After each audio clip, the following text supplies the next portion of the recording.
Welcome to the Everyday Citizens Tactical Podcast, Episode 40, Drones and Civilian Use Part 2. My name is Jeremy and I will be your host. Almost 2 years later, I'm joined again by Communications Workspace to discuss the updates to the commercial drone market, the tactics of using drones, and some realities we probably all need to hear. So, let's dive in. Tell me turn it down and I'ma only turn up louder. Call me what you wanna, but you can't call me no coward. Strength in numbers, we the people, still the ones with power. Fighting fire with fire, time to take back what is ours. Tell me turn it down and I'ma only turn up louder. Call me what you wanna, but you can't call me no coward. Strength in numbers, we the people, still the ones with power. Fighting fire with fire, time to take back what is ours.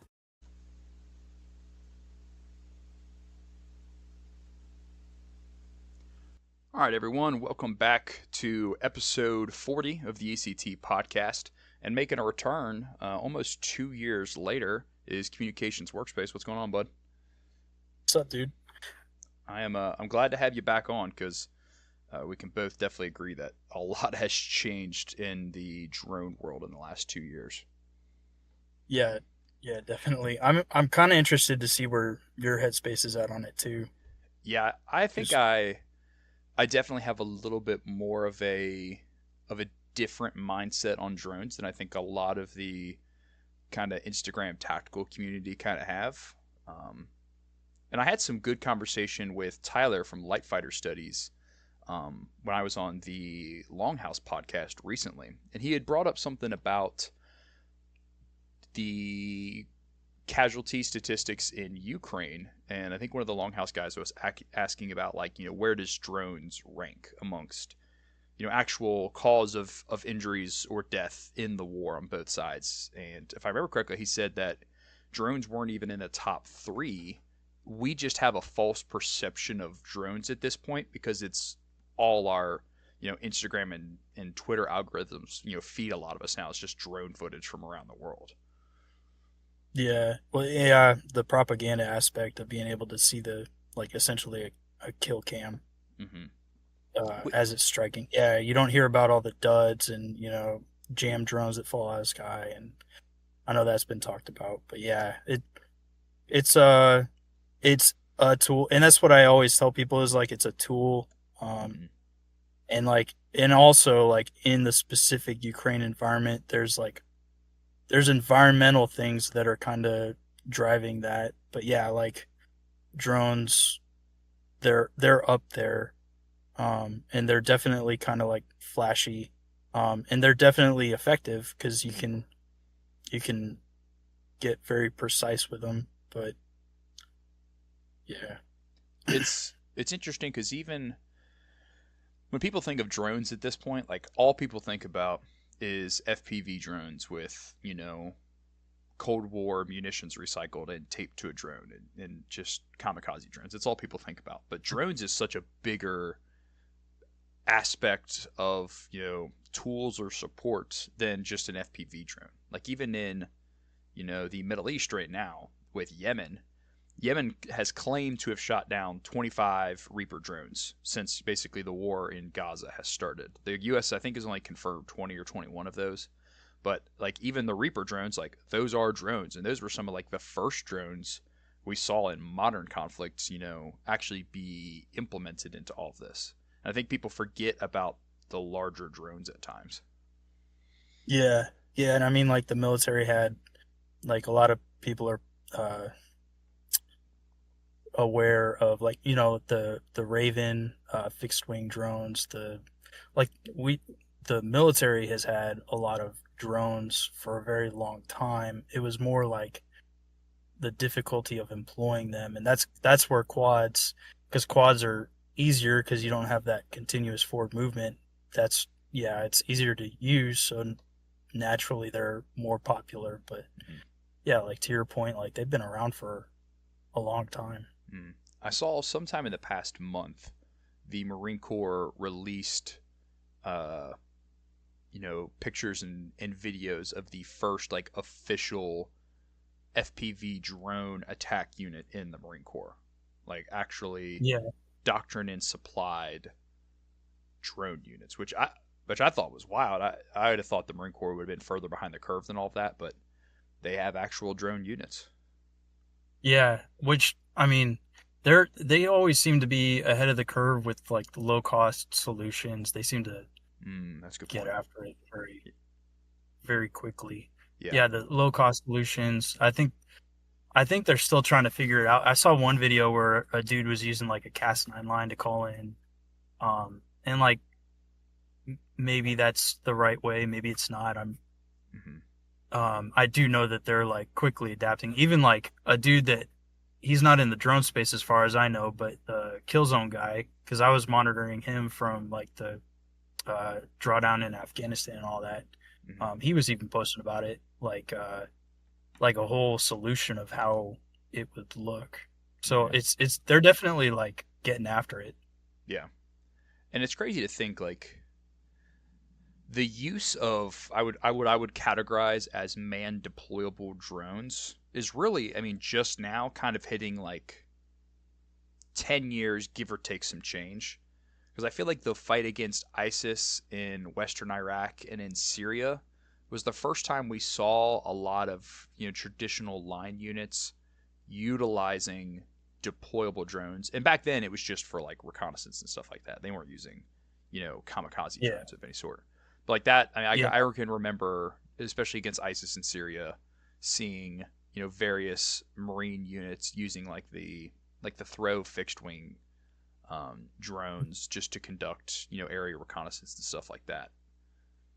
yeah. And honestly, like the fixed wing, because I've started trying to gear more fixed wing content. It's not beginner friendly. They crash a lot. They take a Mm-hmm. lot more repairs. They're harder to fly. They're a little bit more complex, but like they definitely are more efficient. Yeah. Um, yeah, getting quick eyes in the sky. I mean, like, so Ukraine was using the DJI Phantom Mm-hmm. in Crimea. I think that was like 2017. And I remember that's because that's when I first started getting into FPV drones, but I didn't think anything of it as far as like, oh, well, yeah, they're using DJI Phantoms. Like, that makes sense. And Mm-hmm. then obviously DJI's up the hardware in their DJI lines. So like they've got really good quality drones for the cost. Mm-hmm.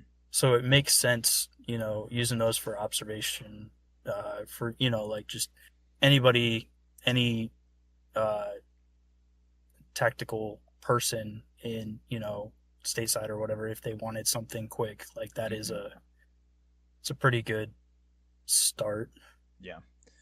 I would say that, I mean, for the most part, anybody in a structured kind of civilian community organization, if you had to put your focus really anywhere in drones, you should be looking at maximizing the effect of doing reconnaissance and various forms of, intelligence collection with drones more than people should be worried about.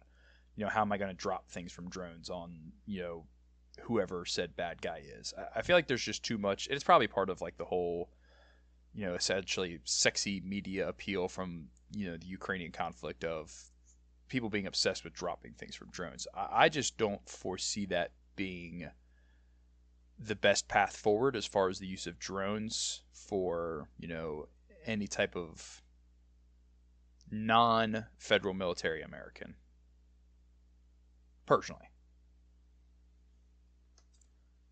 Sorry about that, guys. Had a bit of a technical error. We dropped audio for a second.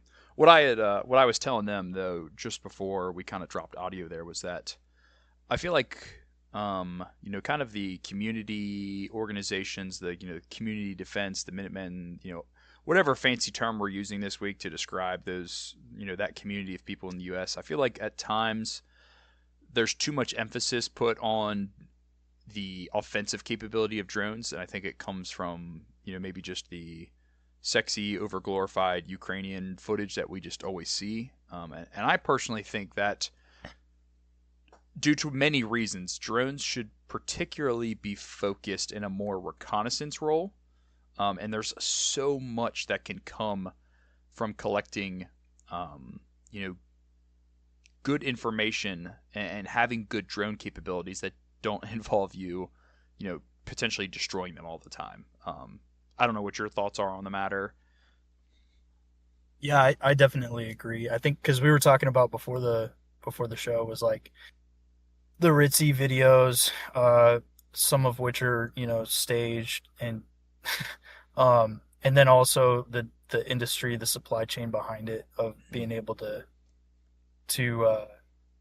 resupply all that is kind of crazy. Like Yeah, I've it, said it. I've said it on a. Go ahead. no, what were you saying? I was gonna say I've said it a couple times on either this podcast or other people's podcasts. The drone market, as it stands right now, is not prepared for an interruption either due to a global conflict with China or a domestic conflict here in the US. Like the Ukraine Russia war, they're able to just utilize unlimited drone stuff because outside of Ukraine, Russia, Europe and most of Asia is not at war, and the supply chains are open to flow both ways. But if you cut off the U.S. market and the Chinese market from drone supplying stuff, or their abilities against each other to manufacture this stuff, we're not going to be able to just throw away hundreds of drones across the front line a day. Like the supply chain's just not there for it. Yeah, no, I agree. It's I mean, like, and you just look at the FPV drone market, like all the video systems, even HD0, which is based out of Hong Kong, is still trying to like, it's all Chinese. And then DJI is obviously all Chinese, and Mm. I would argue that there's no drone company based in America. Like, there's a couple they're trying to start getting up, but the costs are way more, and it's Mm. not. It's hard to compete with China. I know tariffs are starting to take their effect, but like Ukraine has an entire drone industry backing that fight. It's Mm. like they're making a lot of components in country now, but and that's why it was crazy at the start because they didn't have that. So when it honestly took me by surprise when they started doing it because I was like, well, how are they going to resupply? Like, surely they've bought enough to have on hand, but to the to mass them the way that they're doing it now is like they're making a lot of stuff in country. Mm. Uh, they've got little cottage shops set up all across Ukraine just supporting that. Like we we don't have that in the United States, and so it's like I agree that it would definitely be they're more suited for observation, intel collection, uh, and then also the reason I argue for FPV drones more so than DJI, which you can have DJI FPV, camera quality. Um, you're not going to have the optical zoom like the DJI Mavics, so those are like not out of question at all. Like the Mavic 3T, the thermal edition, they're good drones. The problem then becomes sustainability and being able to repair stuff. Mm. Yeah, because even in Ukraine, with all these drone shops they have set up, you can 3D print some parts for drones. You can scrap different types of wiring and stuff. But as far as like actual chips and stuff like that, if they weren't able to order chips from outside of Ukraine, you're really shutting down any type of self-sustaining market. And that's true for all technology. If we start shutting down, the chip industry, it's predominantly based out of China and Taiwan. The U.S. is trying to play catch up, but they seem to keep failing. Um, you're Yeah, you're putting that in the dirt fast. yeah, like yeah, you brought up a good point. It's the chips because like I did a video about what can you 3D print because people that was a fad was like oh we could just 3D print some drones. It's like no, like a frame you can 3D print and you can print protective parts for the frame, but you can also make a frame for a drone out of sticks because we've seen videos of that. Like you can make a frame out of a lot of different things. And the reason that we use carbon fiber is because of the rigidity that you want during flight. You don't want something failing mid-flight, which is why carbon fiber is the most popular. Um, with with 3D printed protective parts, like that just ups it even more. Um, and like yeah, you could 3D print a frame, and that's great. But like you said, like all the components they're they're coming from out of the country. Hmm.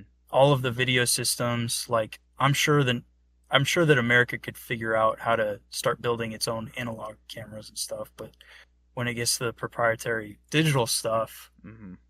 which I do know that there's an open source digital solution that people have been messing with, but like we're not there yet, especially with the hardware. Yeah. It's and I think it's one of those things where this type of kind of barrier was eventually going to be met in the world. Like it's just kind of like the phases of advancement in technology and stuff. Like not everyone everywhere can develop, these internal hardware pieces all the time. Like that's stuff that requires, good machinery equipment and a stable system and like all that. And especially like if you look at Europe, like Spain isn't just going to randomly start making chips. Sweden isn't going to just randomly start making chips. Like it's kind of just that's a whole rabbit hole. But like the phase of advancement of technology has moved too fast for the world to support it as a whole. Yeah, you can't like you said, you can't just stand up some kind of chip making facility Mm. and compete with the cheaper chips. Like Yeah. it just doesn't make sense. I mean, the U.S., I've talked about it recently. The U.S. has tried to open up a couple chip plants here and there. And one of the most predominant ones was supposed to be Ohio. It was going to add thousands of jobs, it was going to, compete with China on chip production. It was supposed to be done in 2025, and it was all over our local news, back in, I think, February, where they had eventually said, like, oh, we're several billions of dollars behind in budget. We don't have the materials to actually build the facility that needs to be done. Talking more about like the machinery to make this stuff, not like the actual structure of the building. And then they were like, by the way, it's not going to be done in 2025 anymore. It's going to be done in 2031. And it's like, that's 5 years. Yeah, that's different. Yeah. So there's just people forget that logistics is a thing, not just for where are my MREs coming from, but literally everything. Um, if you have the money, like as a group, going in on a good mid-sized drone that has thermal capabilities, I think is probably like the best place to really put your focus in drones. Yeah, I agree. And like the reason I've been like we talked the sustainability, repairing, but like the optical zoom that you get with DJI, the the quality where they like they've pretty much nailed it down. Like it's not a bad starter. But then also like what I've been trying to combat is the like you can't just expect like, oh, I bought this Mavic 3T and now I'm like just as lethal as any combat unit because they're doing things to the drones to make them less susceptible. Like any major airport, if you fire up a DJI drone in vicinity of some kind of drone detection system, like it's going to pop up Mhm. with op- if you haven't done anything to it, it's going to pop up with the drone location and then possibly the operator location. Yeah. It so like it's not there are things that you have to do to it which then voids the warranty, and then it's a question of okay, how much money do I consider like a sunk cost? Like Hmm. how much money am I going to dump into this if it's a featherweight, like I'm okay walking away from it. Yeah.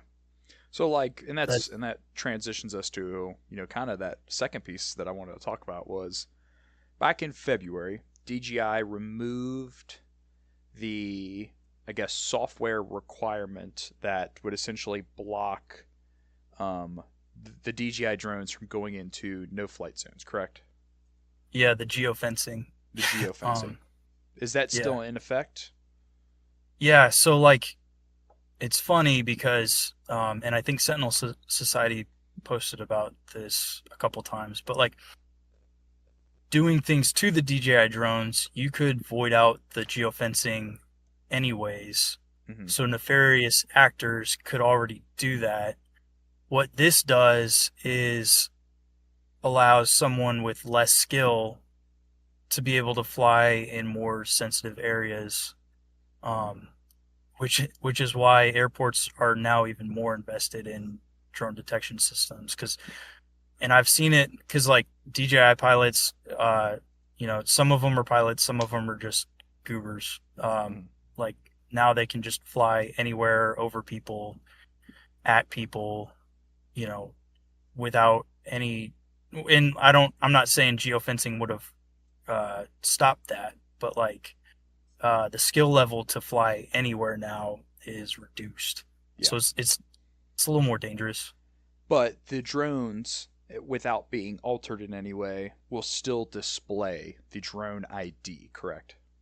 Yeah, like it didn't affect anything with remote ID. So like anytime you power up your drone, if it's stock, there's nothing done to it. Like it'll populate the remote ID, uh, DJI detection systems, and then other various detection systems will be able to see all of that data. Mhm. Uh, that hasn't changed anything. So what are these, I guess, companies or governments or whoever it might be, what are they utilizing that they can see your drone ID essentially being, transponded from the drone? Is there like a Yeah, universal kind of software that's used by them that just takes in all of these different airplane, helicopter, drone, just takes in all of the signals and populates it, or how does that work? yeah. So like ADS-B you have for planes, and then Mhm. DJI, it stems back. DJI wanted to be the leader of like when the FAA wanted remote ID to be able to identify drones and identify pilots in real time. DJI wanted to get ahead of it because they wanted to own that space. And so they came up with their own DJI system. So like Aeroscope, which uses like OcuSync, um, it's their proprietary drone detection system. Mhm. But then like I've posted a couple times about how you can, because DJI said that this was all encrypted, right, and that you had to use their DJI systems, but the telemetry, like the data that is pushed from the DJI drone, from the drone, like it throws out these numbers, like Mhm. these packets, right? Mhm. And so anybody could receive those packets, and if they know how to decrypt it, which there's hundreds of companies right now that um, they have software that can not decrypt, but like show the telemetry Mhm. and translate it, and then like even put it on a map. So like there's all kinds of drone detection systems specifically for DJI drones that takes the drone ID and then puts it on a map so you can see in real time, where the drones are at.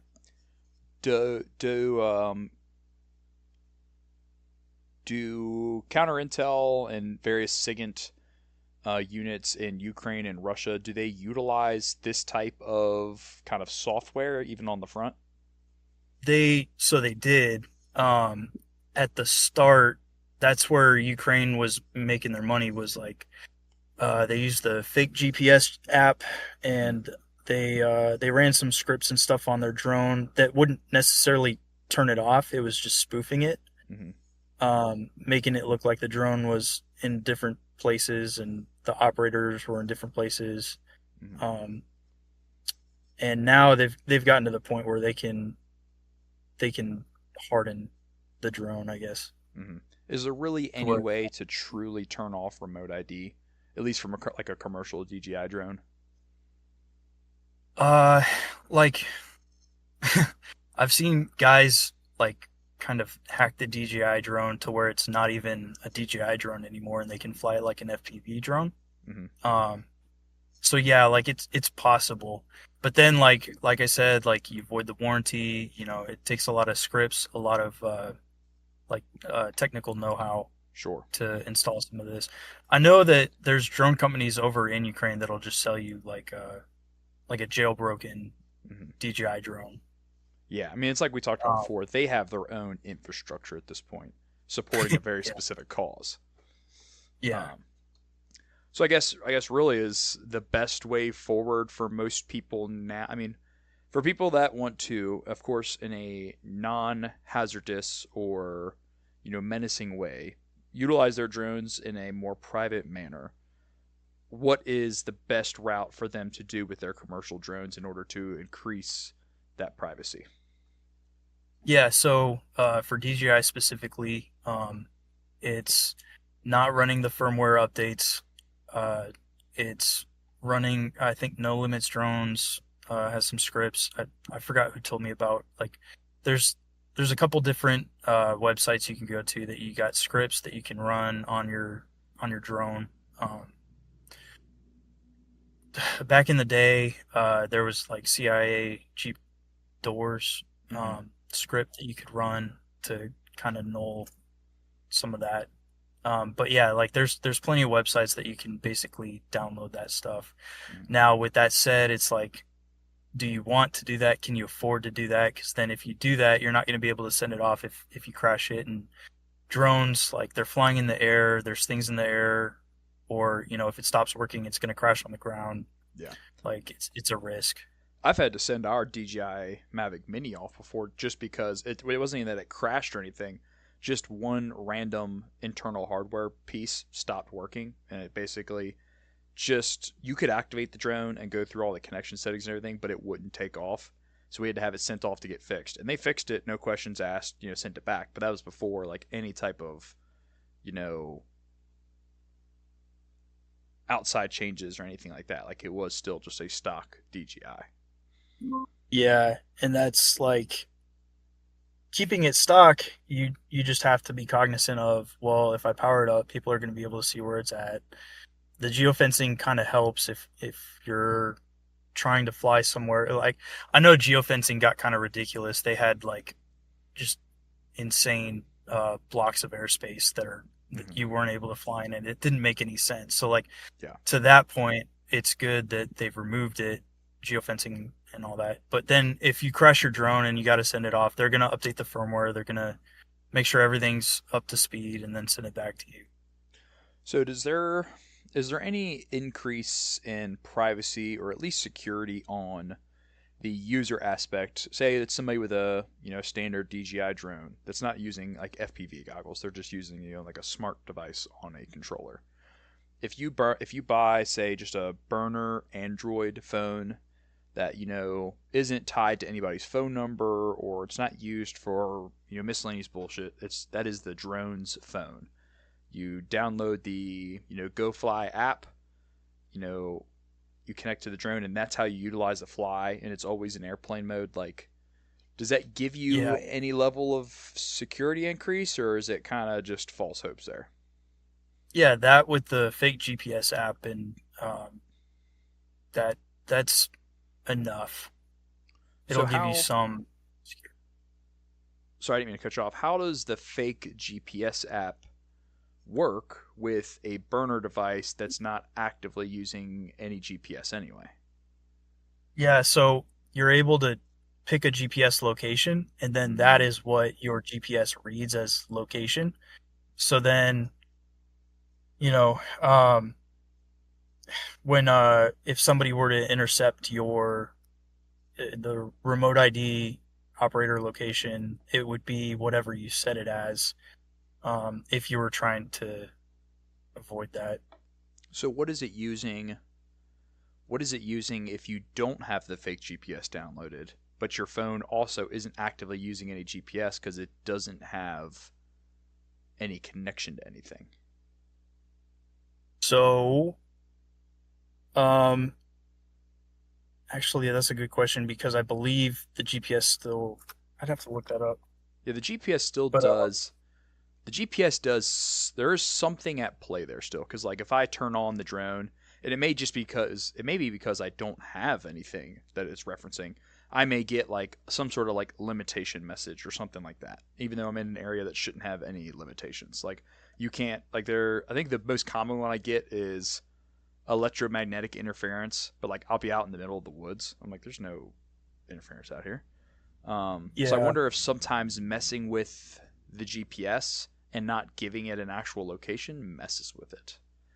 it does still receive. Um, in airplane mode, and then that's why choosing using fake GPS is able to you're able to spoof that location. Does fake I GPS mean, require any type of signal to use real time, like no, a so like that's internet?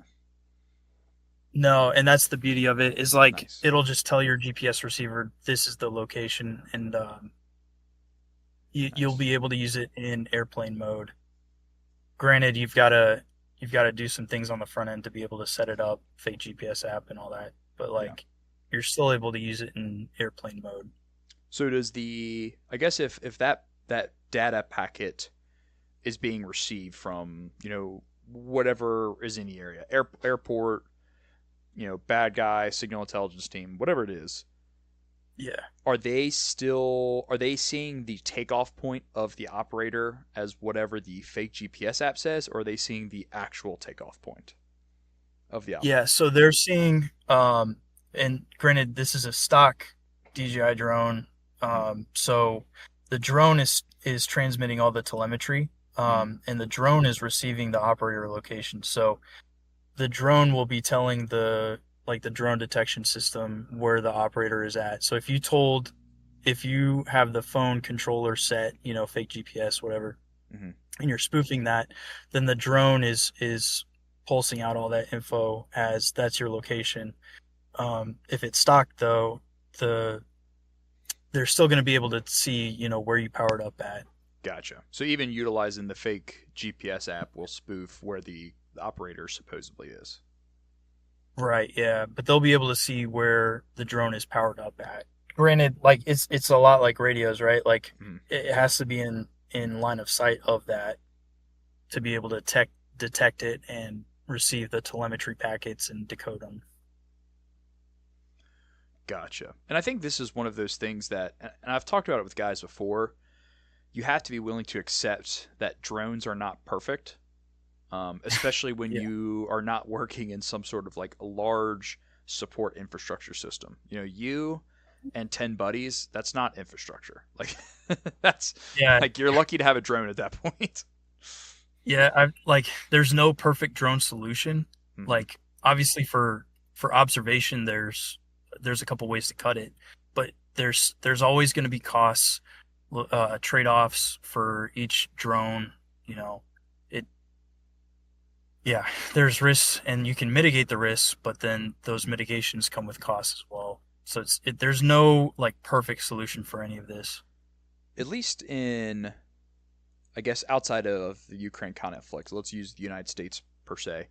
Are there signal intelligence teams in the United States military structure that's more common, um, that have the equipment to be able to receive these types of like drone signals and all that kind of stuff and actually be able to, read these data packets and whatnot? Or is that kind of still more of a very special capability that only a few select units kind of have? Do you have any insight on that? So I know in the United States, there's hundreds of drone detection systems from varying costs, and like the lesser, the less cost, the less drones and stuff you're going to be able to detect. And like it's a it's difficult because like especially now with FPV drones and everybody's flying FPV drones now, like um you can turn telemetry off, which most people don't use telemetry on them anyways. And then it's like, okay, now you've got to detect the signal and like direction find, Mm-hmm. these the videos using 5 gigahertz most commonly, but then there's other video systems that can be used. There's other control link bands that can be used besides just 2.4. There's the more common 915, but then there's all kinds of one-off. Like it's illegal to use these bands, but they Mm-hmm. can be used, and so it's like you're not decoding the telemetry for these drones. So now it's a direction finding game, Mm-hmm. but you've got to know what you're looking for. And oh, by the way, you've got Wi-Fi that are on the same bands and all kinds of just random interference. So it's like you got to know what you're looking for. Like uh, RTO Tech is working on drone detection systems, but it's it's difficult. There's not like a Hmm. one like a catch-all solution Yeah. for all like you just detecting all of the drones. Um, there's there's a lot of solutions that cover a lot of different drones, but then like the cost is not anything like anybody in the community would want to Yeah. invest in besides airports maybe. But And that's the thing is like the defensive side of the drone conversation is as expensive, if not more expensive, than just getting the drones as it is. Um, yeah. Most people think that just your birdshot shotgun is the solution, which it is not. That is a very baseline solution that may be an option for a unit in the field, but like that is not a good solution. Yeah, like if the drone's 100 meters away from you, like in Ukraine, they're using it, and it's good. Like they should definitely be using it on the FPV drones. However, the FPV drones are on like a terminal glide path, Mm-hmm. flying directly at you, so there's already risk of that. You're shooting something that explodes, and then for the observational drones, a shotgun is great if the drone is 100 feet above your head, but then like what we were talking about is the the standoff of drones, and like I know a lot of community prep, like just organizations that are using like the more enterprise drones that have much more significant standoff, more like sensor capabilities, different cameras like IR, thermal, stuff like that. Like you're not like you got to get lucky to shoot that down with a shotgun. Mm-hmm. Um, and at that point, like for those higher tech observational drones, the best defense is more likely another drone to be able to fly up and negate it. Mm-hmm. I have seen a few limited video amount of videos that it was like a drone with like a net or like a scooper style thing, and it was chasing other drones and trying to like capture them or just like Yeah. tie them up to send them. I mean, it's gotten creative over there on what to do with drones. Yeah, I've seen like I know the one with the shotgun barrels mounted on the bottom was popular, which it's a larger drone, and that's more for like your stationary slow flying quads to Mm-hmm. be able to take that out. I'd seen one where they like deploy a net, but like I think the best way for those is like if you had some kind of FPV drone with a net that's able to tackle those drones. One, because the FPV drone, especially with like a larger one with a larger battery, it's going to have more thrust, more speed. It'd be able to carry a wider net to be able to catch it. But like even then, like you've got to be able to carry this big net Mm-hmm. a decent distance, Yeah. and then you've got to tackle it. And then if you want to recover that drone, you've got to like drag it back Mm-hmm. with the added weight of another drone. It so like it's not like it's not the easiest thing, Yeah. but And it's probably the best way. like we talked about before, um, any type of domestic conflict, whether it's amongst ourselves or against a foreign power like China or whoever it is, drones may be prevalent in the very beginning because that's what everybody's kind of used to right now and what everybody's kind of been training around or pretending to train around. But I think spending too much money, at least from like a community organization perspective, on any type of drone or anti-drone capabilities is going to be, I don't want to call it a waste, but maybe a misuse of precious funds just because I don't foresee the drone thing being a problem long term. I could be wrong about that 100%, but if you spend several thousands of dollars on this drone detection, device, which then ties into a network of drone jammers and all this kind of stuff, and 3 months into said conflict, well, there's been no drone resupplies, and now everybody's not using drones. Like you've spent a lot of money for a very short period of time. Yeah, it's Yeah, and like there's a lot of parts that fail on them, like you said. Like okay, so how are you going to get power supply to recharge your batteries? And oh, by the way, batteries uh, explode sometimes. Mm-hmm. Just over time, like using batteries, they get worn out. So like, and I've experimented with building batteries of like 1860, 18650, or like the 21700 cells, and being able to build your own batteries. But then you've got to have a ton of batteries just on standby. It like there's no simple way to like that's honestly the best way to keep your drones flying is being able to build your own stuff. But Mm-hmm. like you said, like you're just eventually going to run out. Yeah. It kind of makes you think like eventually we will see a reverting back to traditional tactics of sending people up in, you know, analog airplanes or helicopters to just do general reconnaissance at high distances. You know, I've Yeah, thought about that several times. Like something like a small passenger airplane that like a local asset of yours might have is going to be so much more important than whatever type of drone capabilities you have. Like being able to yeah, go up in a non-military target style plane and just being like, "Hey, neighborhood Joe, that's always been friendly to us, can you take us up to do a lap? We want to take some pictures and do some overlook." And Joe's like, "Of course, just bring over some of those eggs or whatever the hell it is." And I just think that's probably a better place to put your focus than spending thousands on drones. yeah. It's a rabbit hole, and like you said, like you've got to budget out for it, and like Mm-hmm. knowing's half the battle of like, okay, what do I actually need? Because if you Mm-hmm. buy one drone, you're gonna need four. Yeah. Like you're gonna need more drones than you think. You're Mm-hmm. gonna need more components, more batteries, some way to charge those batteries, some way to work on the drones like a computer, if you're Mm-hmm. especially for FPV drones and stuff like that. Yeah. Um, Yeah, the non-FPV drones, you don't need quite as much like technical infrastructure, but then of course it comes with its own limitations.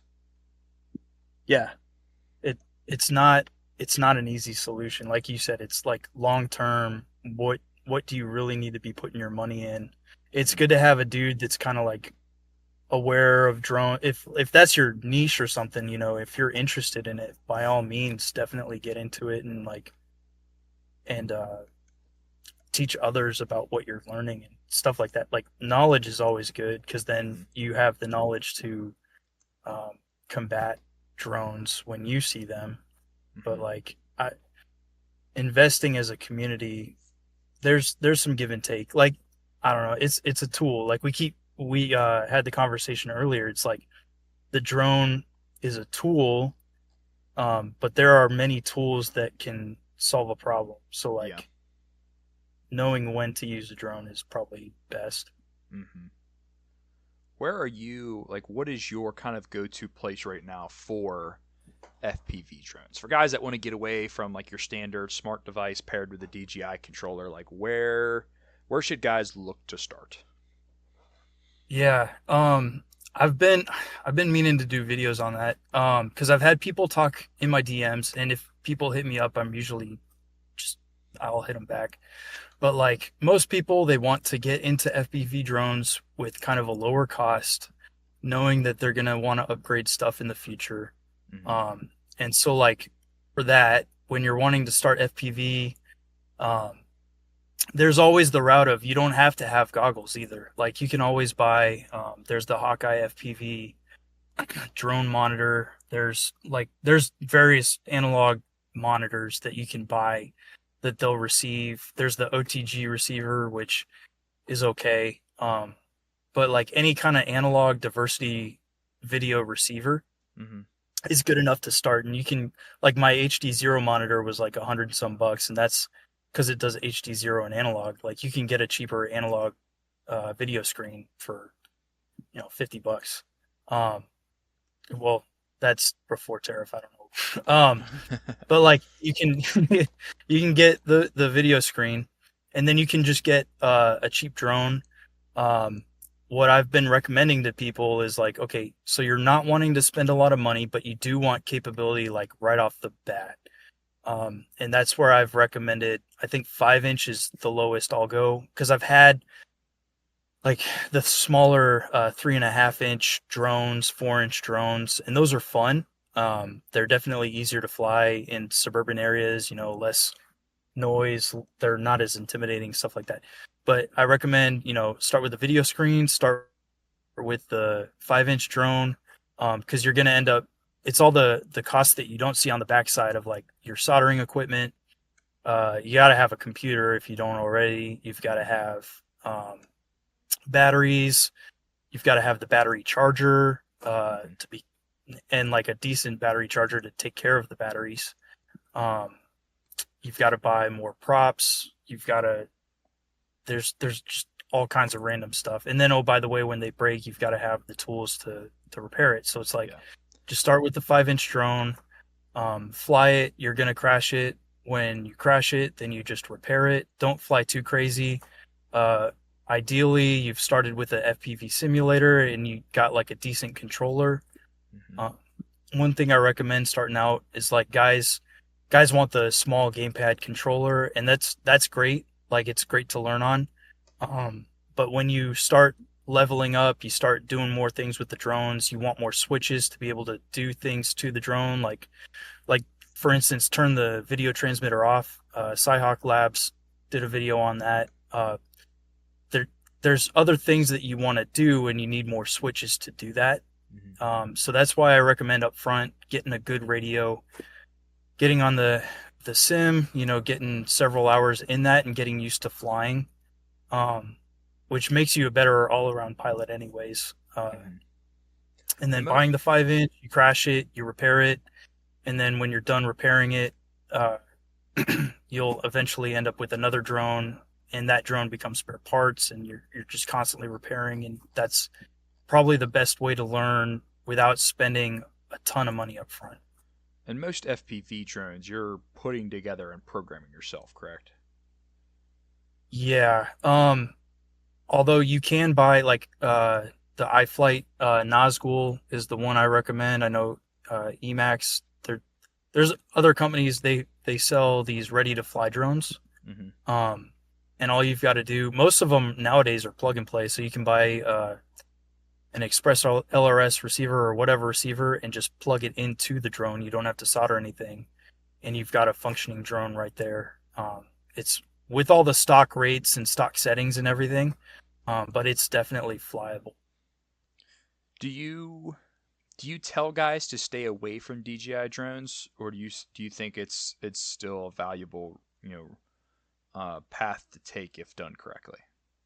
Yeah, well, like to your point before, as an observation drone, just getting a drone up, um, I mean, they're extremely valuable. They've got a good camera, so like, and that's unfortunately where DJI put all their money was in the camera. Like the rest of the drone is kind of iffy, and that's where like it breaks a little bit more because of that.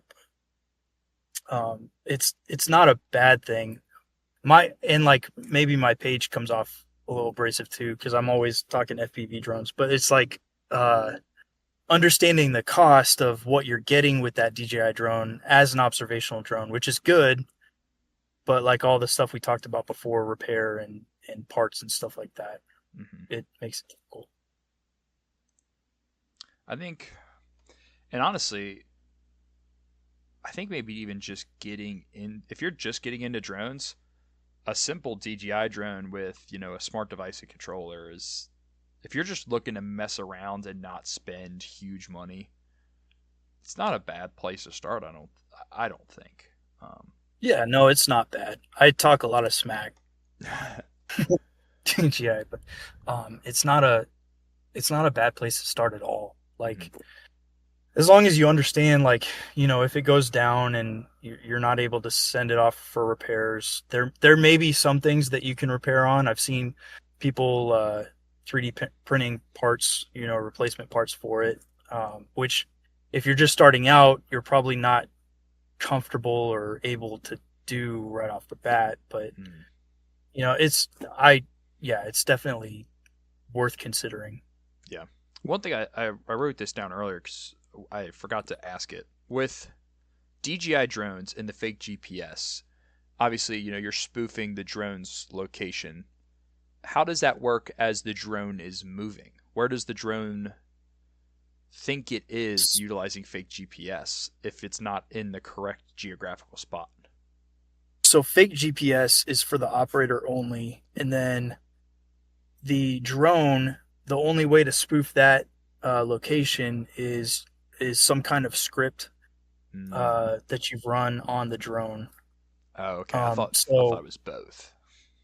no, so the fake GPS is just for the phone controller, Mhm. just for operator location. Which if you're powering up, if you're the operator and you're powering up, like the drone takeoff location and the flight track, like it'll know it. Like the drone detection systems will be able to pick up where it initially got that, Mhm. and that'll kind of cue it, cue whatever detection system to be looking at that location.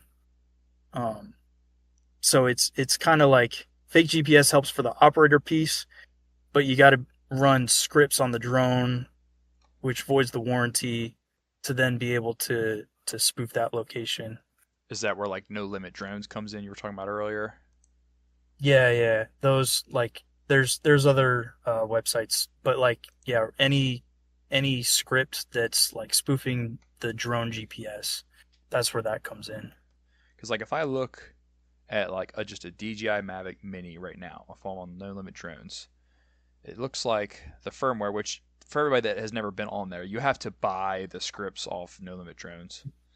Um, Yeah, it says, these include removing all of DJI's no-fly restrictions, increase the speed of which you can fly, among many other performances. And it says no flight zone removal, altitude removal, speed boost, downgrade, signal boost, custom FC, which I don't know what custom FC is, but you don't get that with it. And then unlock certification. I'm not sure what that is. But like there's yeah, not even anything on here about spoofing your actual flight track and everything. yeah. It depends on the model. I know it was more popular with the Mavic 2 and the Mavic 3 I was gonna say and those series. I didn't think some of the Mavic Mini series even had drone ID. Uh, I could be wrong, but I thought at least for a while the the older smaller ones did not. the smaller So drones didn't yeah, have it. yeah. So like it depends on the year, the model.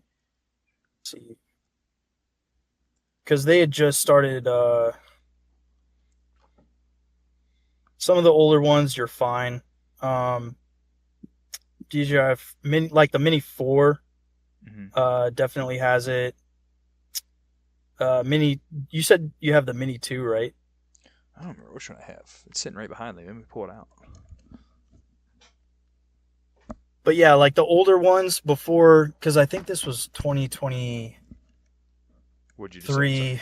when they started implementing a lot of the stuff. Hmm. Because the remote ID modules, which all the FPV drone guys were like, is stupid. Yeah. But that's when all that legislation was coming out, and DJI was like trying to get ahead of it and trying to wiggle their way into it. Let's see. Mine just says Mavic Mini does not give a ultra light 249 gram because it doesn't give me like a what series I have, which I think this one is a little older. Is there a place I can look on here you think that will tell me Yeah, what model of this what is this? is? Sport DJI. I have a model number right here. Let's see if I Google this, what I get. Everybody at home's like, what are they doing? We're just in our own side quest right now. Let's see. Mavic Mini.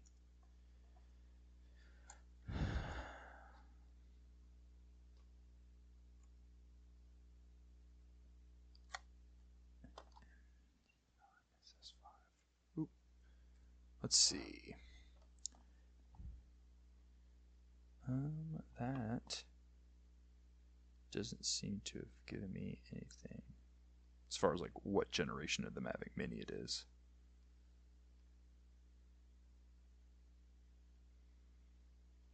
But I mean, I guess for everybody And I that's will. listening, go ahead. Sorry.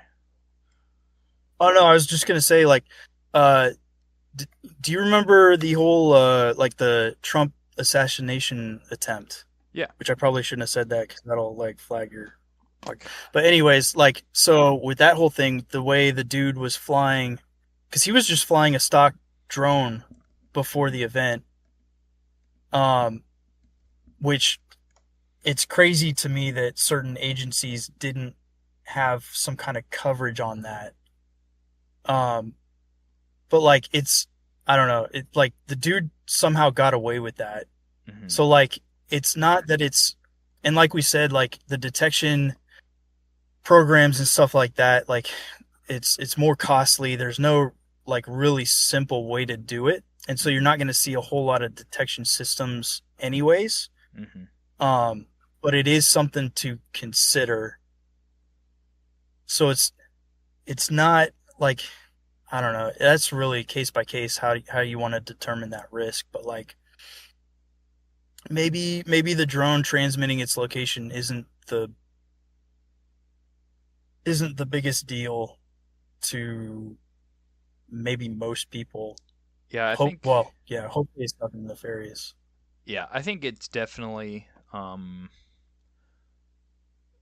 overhyped a bit as far as the concern about displaying your location. Just because again, like outside like airports and stuff, and outside like very critical like national security areas, people aren't running drone detection software on a normal basis. Um, Yeah, and if they are, there's something going on in your area that has gained so much attention that you probably shouldn't be flying a drone at that point in time anyway. Um, yeah. It that's the other happens thing. more often too. Like in California, the dude during wildfires was flying his drone, and for some reason they weren't able to determine his location either. And like, there's active like aircraft is flying in, dumping loads of water, and this dude is like causing incidents just because he was flying his drone.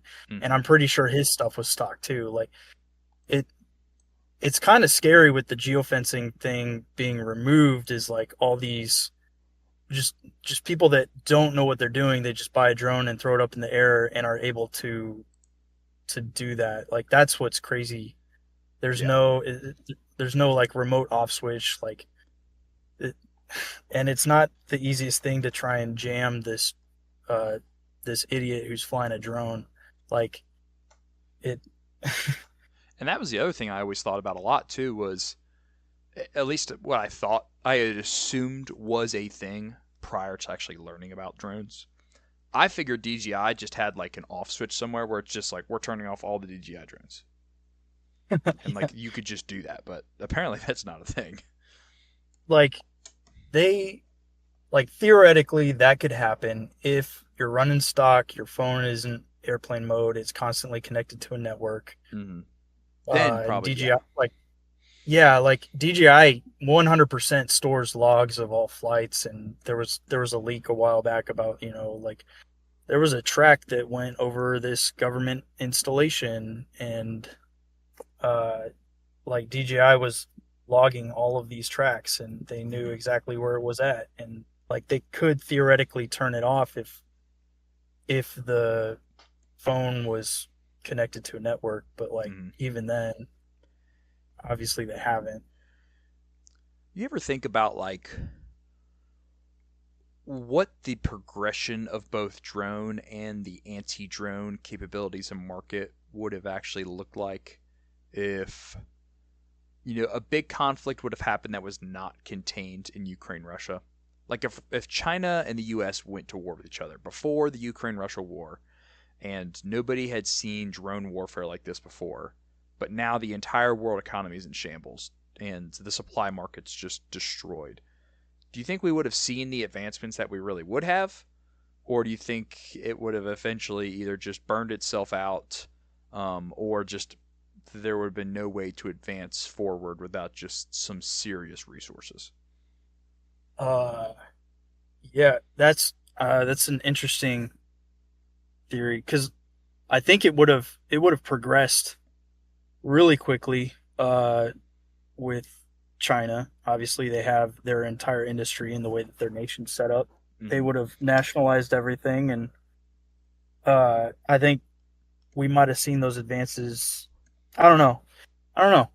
I don't know that it would have been faster or slower. I think it would have inevitably happened though, for sure. Oh, for Especially, sure. yeah, like with China. Oh, can you hear me? Yeah. Yeah, with China owning, all of that industry, it would have inevitably happened. Um, Honestly, I was just surprised that it even happened with Ukraine. Like when they started doing it, like Hmm. it made sense, but also understanding that like they were using drones straight out of China, so it was like, well, it's not like they have that capability in Hmm. house. It was like, yeah, they're cheap drones now, but like China could could have closely held all of that tech and charged a lot more. And I Hmm. don't know, China, I think they saw the writing on the wall and were just like, yeah, we'll keep this, same prices, and then this is just good for business. And Which is crazy to think, and that with as good of buddies as China and Russia are, East versus West, that they have continued to just let Ukraine use unlimited drone stuff. yeah, that surely they've helped Russia, and like Russia's always had good electronic warfare, kind of all these systems that they have. Like Russia's always been good about that stuff, their cyber capabilities, stuff like that. But yeah, it's funny how it took off, and like Ukraine is just like continuously Hmm. innovating just all the time. So it's like hard for Russia, which like they're more bureaucratic. So like it's harder for them to get stuff going, I guess. I don't. Hmm. But Well, and the yeah, other it's and the other oh, part of what's it up? too is that it's not like Ukraine is just directly buying drones from China. Some dude in, whatever it is, Poland, buys 1,000, Mavics from, Amazon or whatever, using funds from Ukrainian units that then just get put on a truck and drove into Western Ukraine. And it's not like all Yeah. of it's not like they're Amazon, next day shipping this stuff to guys on the front line. So funny story. I sold some drone stuff on eBay, and it was getting shipped to New York. And the dude hit me up, and he's like, "Hey, thanks. You're helping Ukraine out." And I was like, "Oh, uh, Yeah, like I'm an they're accomplice. just buying stuff up on eBay." Yeah. But like, yeah, like you said, like they had stuff coming from the outside. Now their industry is built up. They're completely. I mean, I don't know if they're self-sustaining, but it seems like they're self-sustaining. Yeah. So what you're saying is your drones have killed Russians. It was, I don't know, dude. It was an older radio. It was like, like, I guess, man. Yeah, the outside world definitely um depends on the US a lot. I even remember when the whole Israel Gaza thing kicked off, the Israelis were buying literally everything in Ranger Green. I mean literally everything. And I had multiple orders, being shipped to either like New York or Virginia to like some sort of like international shipping store. And Yeah, I could see the names on the order and they were all like Jewish names. Um, yeah, and it kind of weirded me out in the beginning. I actually hit up a federal law enforcement buddy of mine. I was like, "Can you run these names? Like, I think these because some of them were like Arabic spelling of Jewish names, and that's yeah. a whole side thing. But I was like, I want to make sure I'm not sending like Hamas gear. Like, I mean, Like yeah, the dude with the truck that ended up in, what was it, Syria or something? Like yeah, his, yeah, being used by ISIS. yeah. I was like, what the hell is going on Uh, here? And they have like yeah, no. It's funny too. Like when people from other militaries and stuff buy gear, like there's like it's almost like there's no limitations to their funds. Like they're just buying the most like the Israeli guys that bought stuff because ECT is an HRT tactical dealer, and they were buying the most expensive like carrier setups, and I was like, you guys must have unlimited personal funds. just dumping money. I guess like a big thing was like when all these reservists got called up, Israel didn't have the ability to give all of their reservists like proper gear. So families were basically doing like, fundraisers for their reservist family member that was, being called up, and then they give them to the reservist member and he goes and buys his own gear. Cuz one guy had sent me an email and was like, "Will this be here by this date? This is my report date." And I was like, "No." Not at all. I don't know what to tell you, man. I was like, "Dude, this got to fly halfway across the world, and that's in 3 days." I believe it, man. That's So uh it's crazy. The I whole think world thinks that Reaper. we just have unlimited stuff. Yeah, well, like Reaper consultation, he's talked about that a couple times about like the financing of things. Uh, you know, budgets are a thing. Like Mm-hmm. like yeah, we talk about logistics, but then there's like money behind the logistics too. Like it, yeah. And like everything is logistics. Spare backpacks and plastic canteens to either replace what your guys have or to hand out to future guys that join your cause or also want to help the community, like whatever it is that weren't in the right mindset before to actually prepare themselves. Like I was just gonna say all the dudes that didn't prepare anything. all the guys that didn't prepare that now all of a sudden are up shit's creek. Like Yeah. just last night, Sportsman's Guide had M81 BDU tops on sale for $14. And I bought 3 extra mediums and 3 extra larges just to throw into our community tub, just so we have extras. And that's how like a lot of organizations like in the U.S. are run now. It's just the kind of generosity of the members just irresponsibly at times utilizing their personal funds. Yeah. Just like drones. Financing. Yeah. Financing other people. Yeah, because like the odds of like if you're a person in a semi-formal organization listening, the odds of you running into a drone hobby guy that has a shit ton of drone stuff and experience and infrastructure just from the beginning is not super high. No. And it's growing, but yeah. And it's expensive to get into. So I mean, being able to kind of community fund and resource things like a drone or a set of radios or like whatever the hell it is, I mean that's a step in a good direction, because one guy, buying a $800 drone kit of some sort who, is around you guys for a few months and then either moves or gets a new job and now he's not training with you guys anymore, like now you've just lost that resource. Yeah. No, that's extremely valid. Like the community for drone FPV drones specifically, but like anybody that knows what they're doing with the drone to be able to repair it is very slim. And like, but those communities are the best way to learn. Like if you can find FPV like drone hobby groups, people to fly with, like those people are the best way to learn too. Like hitting those people up. That way you're not dumping a ton of money into learning the hobby, which I definitely did. Unfortunately, like being able to find those guys and learn from their experiences before crashing your own drone, it helps out a lot. For sure. And honestly, most guys, and this is no stab at anybody, but most guys just don't care enough to learn about that kind of stuff in a sustaining way. Like you might convince some of your buddies to like learn how to fly the drone because the flying part's cool. But if you're like, hey guys, let's all sit down around the computer and let me show you guys how to run scripts, everyone's gonna be like, no, I'm good. Yeah, their eyes glaze over. Yeah, it's like, no, I don't do that. Yeah. Which, if you have that dude, in your group, and it comes back to comms too, and like the other skill sets. It's like if you have that dude that's like actually interested in it, then giving him the tools, like helping him out helps. But yeah, like you said, like as soon as he moves away, you've lost all that. And it's like I had Gorilla Medic on last episode when we were talking about medical stuff. Like if you're the one guy in the group or the organization that actually has the certifications and the experience to do medical stuff, like you are a huge asset and you don't do other miscellaneous things. Like you do medical.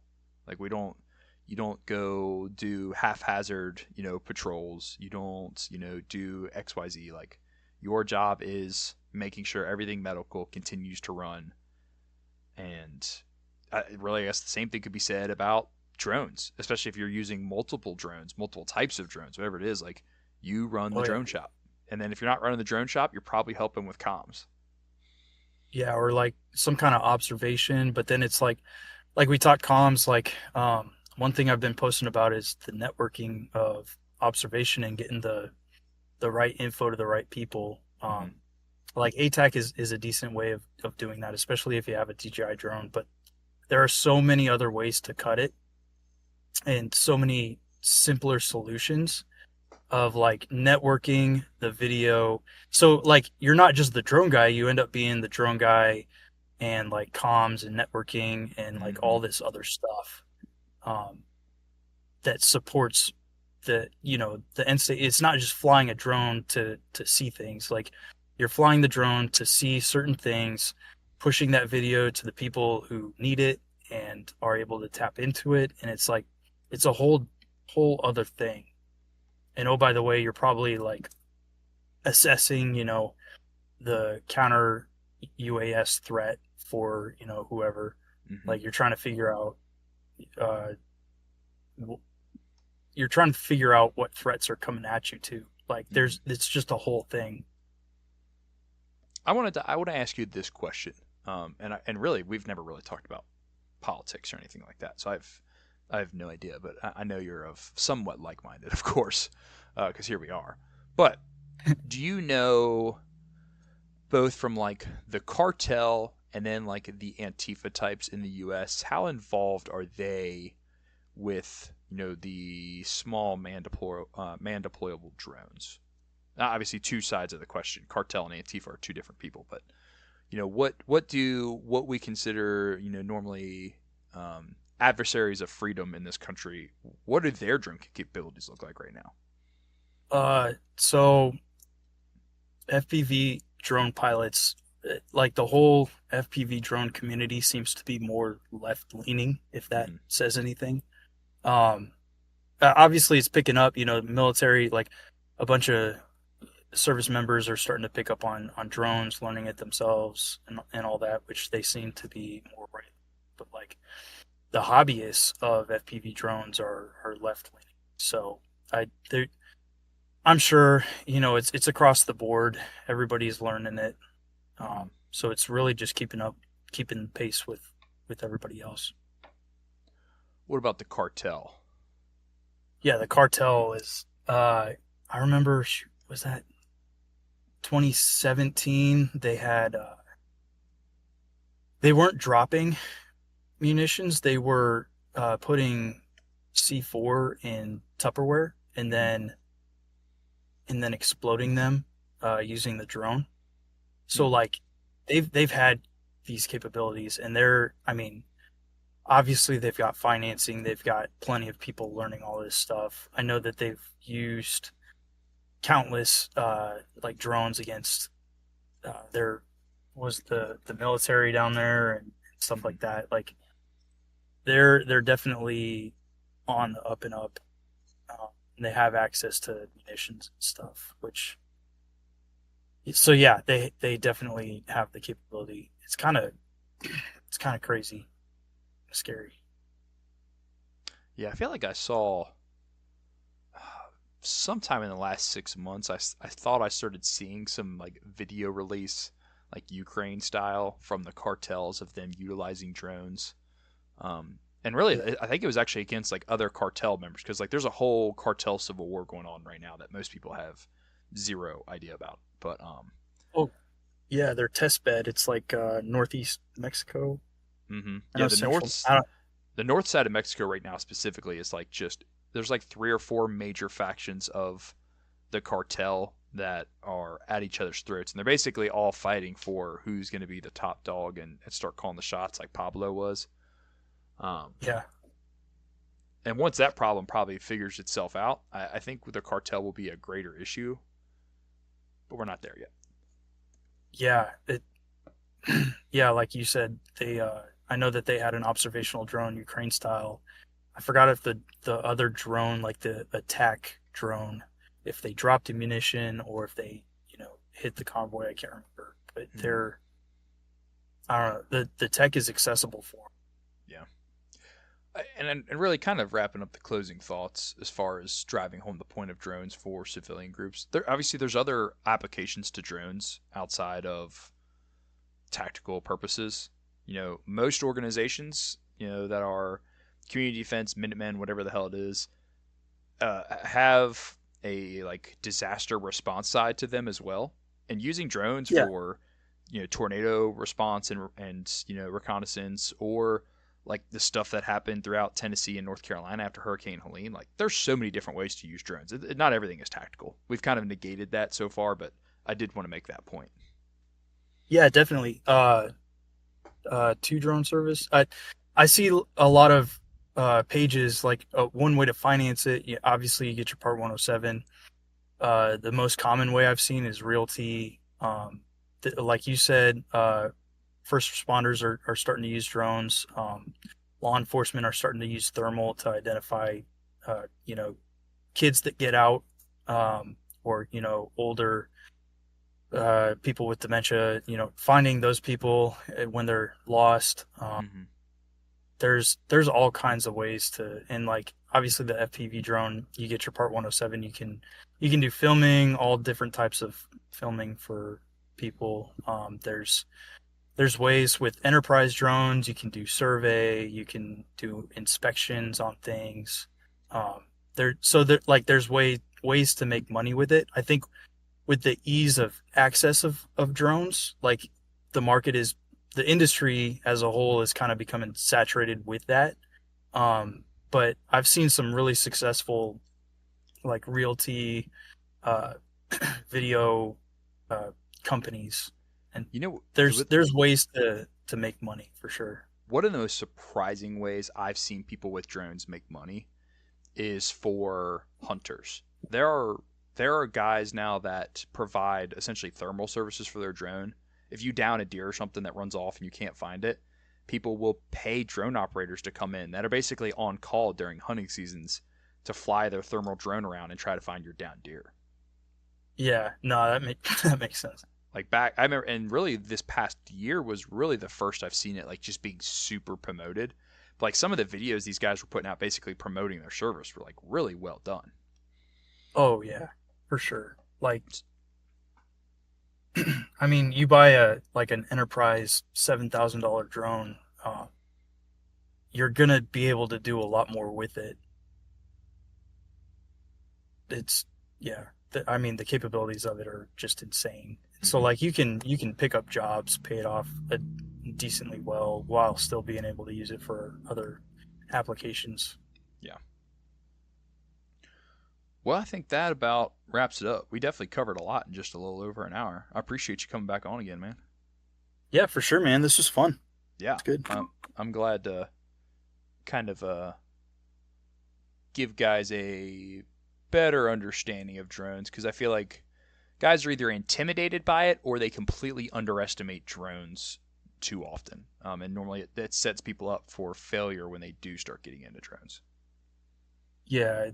So if you want more resources, like definitely check out Joshua Bardwell does like all things FPV drones. Oscar Liang does like a blog style of drones. Like those are good sources to start with, and then yeah, or just uh, hit me up on Instagram. There's Scyhawk Labs. There's all kinds of pages popping up about all things drones. So Mm-hmm. you don't have to spend money trying to figure stuff out. But Awesome. Well, like I said, man, I appreciate you coming on. This should come out the next day or two, so be looking yeah, for it. sounds good. Cool. Glad you're doing well. Yeah, you as well, man. All right, guys, that is all I have for episode 40, Drones in Civilian Use, Part 2. As always, guys, train hard, train often. Tell me turn it down and I'ma only turn up louder. Call me what you wanna, but you can't call me no coward. Strength in numbers, we the people, still the ones with power. Fighting fire with fire, time to take back what is ours. Tell me turn it down and I'ma